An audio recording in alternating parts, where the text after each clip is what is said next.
हाँ बच्चों नमस्कार। हमने आपसे जीवों का वर्गीकरण, जीव जगत का वर्गीकरण, जिसमें हमने आपको व्हिटेकर द्वारा प्रतिपादित 5 जगत प्रणाली, जो कि 1969 में आर.एच. व्हिटेकर नामक वैज्ञानिक ने जीवों की 5 जगत प्रणाली विकसित किया था, जिसमें पहला जगत मोनेरा है। मोनेरा 69 में आर.एच. व्हिटेकर नामक वैज्ञानिक ने 5 जगत प्रणाली, जीवों के वर्गीकरण की 5 जगत प्रणाली विकसित की थी, जिसमें सबसे पहला जगत मोनेरा है। इस जगत के अंतर्गत वे प्रोकैरियोटिक जीव जिनमें केंद्रक विकसित नहीं होता, ये एक कोश की सर्वव्यापी मानव शरीर के भीतर एवं प्रतिकूल परिस्थितियों में भी पाए जाते हैं। प्रतिकूल परिस्थितियों से हमारा आशय जैसे गर्म जल के झरने, हॉट स्प्रिंग, डेजर्ट, स्नो तथा गहरे समुद्रों में भी पाए जाते हैं।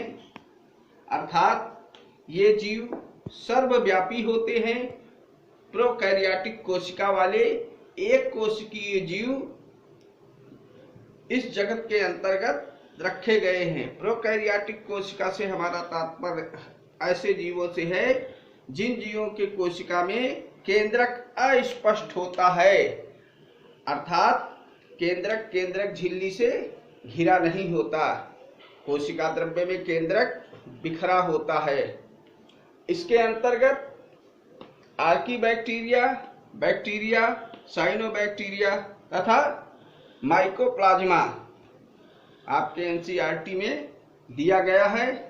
आर्कीबैक्टीरिया वो बैक्टीरिया हैं जो कि सबसे प्राचीनतम जीव हैं, जो कि विपरीत परिस्थितियों में मेथनोजीनस बैक्टीरिया, हेलोफिलस आर्कीबैक्टीरिया तथा थर्मो एसिडोफिलस बैक्टीरिया, ये मेथनोजीनस बैक्टीरिया रूमेंट जीवों के आंतों में पाए जाते हैं, शाकाहारी जीवों के आंतों में पाए जाते हैं। ये मेथेन का उत्पादन करते हैं अथवा दलदली क्षेत्रों में पाए जाते हैं। हाइलोफिलस ये ऐसे स्थानों पर पाए जाते हैं जहां पर लवण की मात्रा अधिक होती है। इसके अतिरिक्त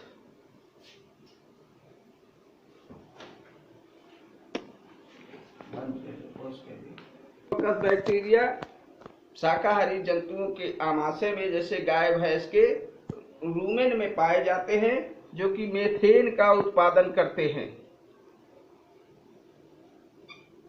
जैसे मेथिनोकोकस।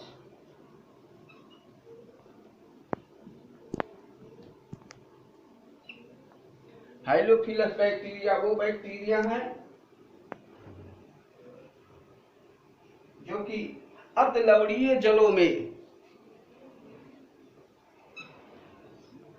साल्ट वाटर में भी देखे जाते हैं। इसके अंतर्गत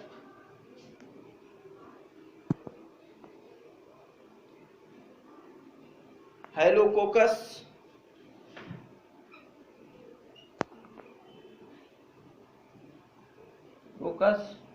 तथा थर्मोएसिडोफिलस बैक्टीरिया वो आर्कीबैक्टीरिया है जो गंधक युक्त झरनों में, गर्म झरनों के स्रोत में पाए जाते हैं।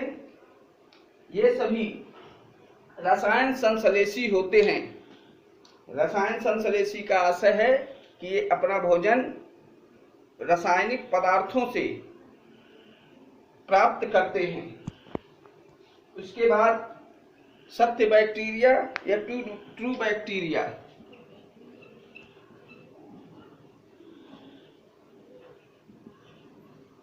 ये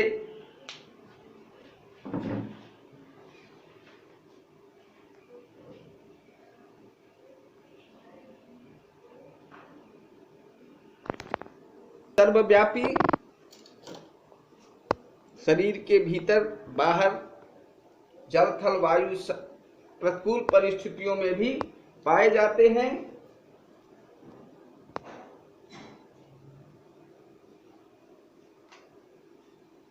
आकार के आधार पर बैक्टीरिया 4 प्रकार के होते हैं।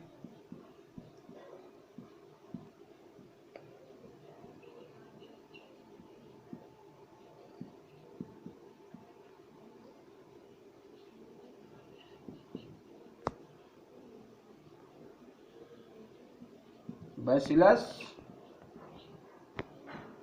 कोकस,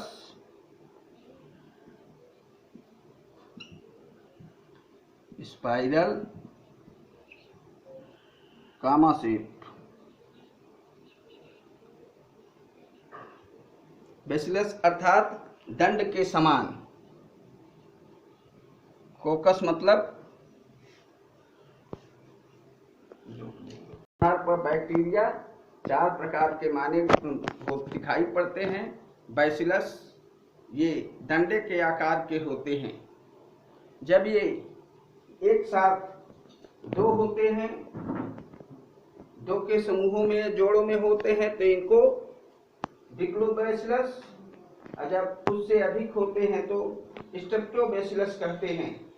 उसके बाद कोकस, ये गोलाकार जीवाणु है। ये माइक्रोकोकस, डिप्लोकोकस,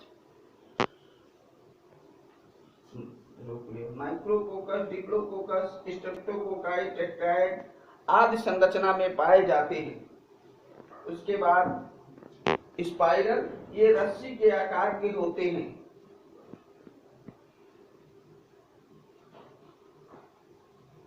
इनमें कभी कभी फ्लैजिला भी पाई जाती है, जिसकी सहायता से ये गति करते हैं।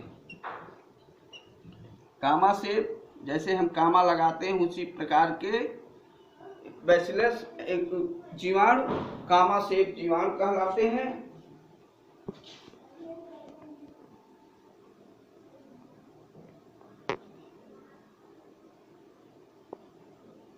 इनके भी सिरों पर फ्लैजिला पाई जाती है, जिसकी सहायता से ये गति करते हैं। जीवाणुओं, चलो चालू है ना। जीवाणुओं में पोषण रसायन संश्लेषी अथवा प्रकाश संश्लेषी प्रकार का होता है। इनकी कोशिका भित्ति पेप्टिडोग्लाइकन की बनी होती है। पेप्टिडोग्लाइकन की बनी होती है, जिसमें म्यूमेरिक एसिड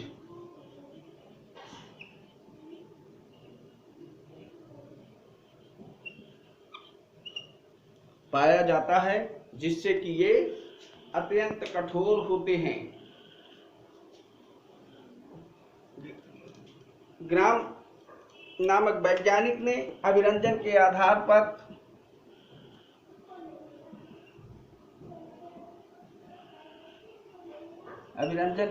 पर ग्राम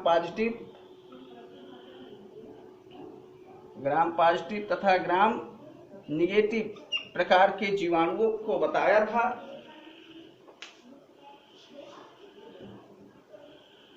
इनमें जीवाणुओं में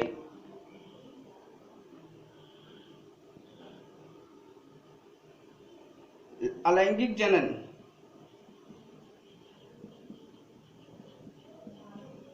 विखंडन, विभाजन की प्रक्रिया द्वारा देखा जाता है, किंतु अलैंगिक जनन का अभाव होता है। अलैंगिक जनन की जगह पर इनमें आनुवांशिक पुनर्योजन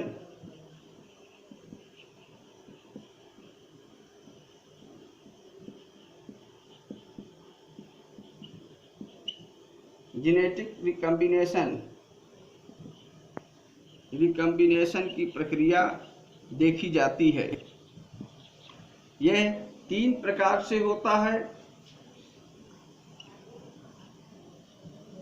ट्रांसफॉर्मेशन,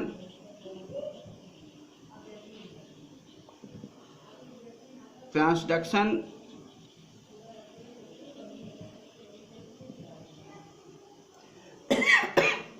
रूपांतरण,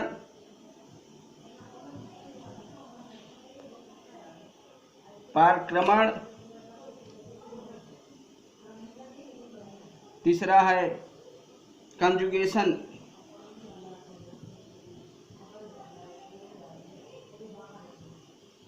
संयुग्मन। ये हमारे लिए जीवाणु लाभदायक होते हैं। बहुत सारी हमारी क्रियाएं, दैनिक जीवन में बहुत सारी क्रियाएं जीवाणुओं द्वारा संपादित होती हैं तथा जीवों, वनस्पतियों एवं जंतुओं में बहुत सारे रोग इन्हीं के कारण होते हैं। जीवाणु शब्द का प्रयोग सर्वप्रथम एरनबर्ग नामक वैज्ञानिक ने किया था। एरनबर्ग नामक वैज्ञानिक ने किया था। रॉबर्ट कोच को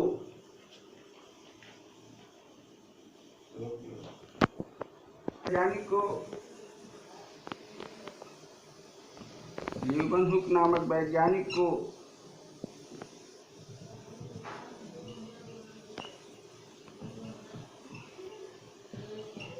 जीवाणु विज्ञान का जनक मानते हैं तथा लुईस पास्चर को आधुनिक जीवाणु विज्ञान का जनक कहा जाता है।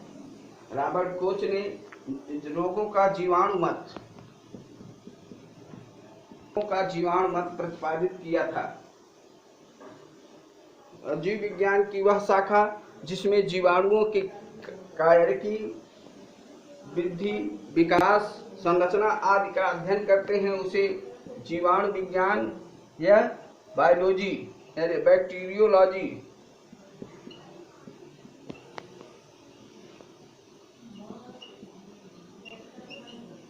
कहते हैं। धन्यवाद। आप लोग हमारे वीडियो को देखें, किताबों से अध्ययन करें।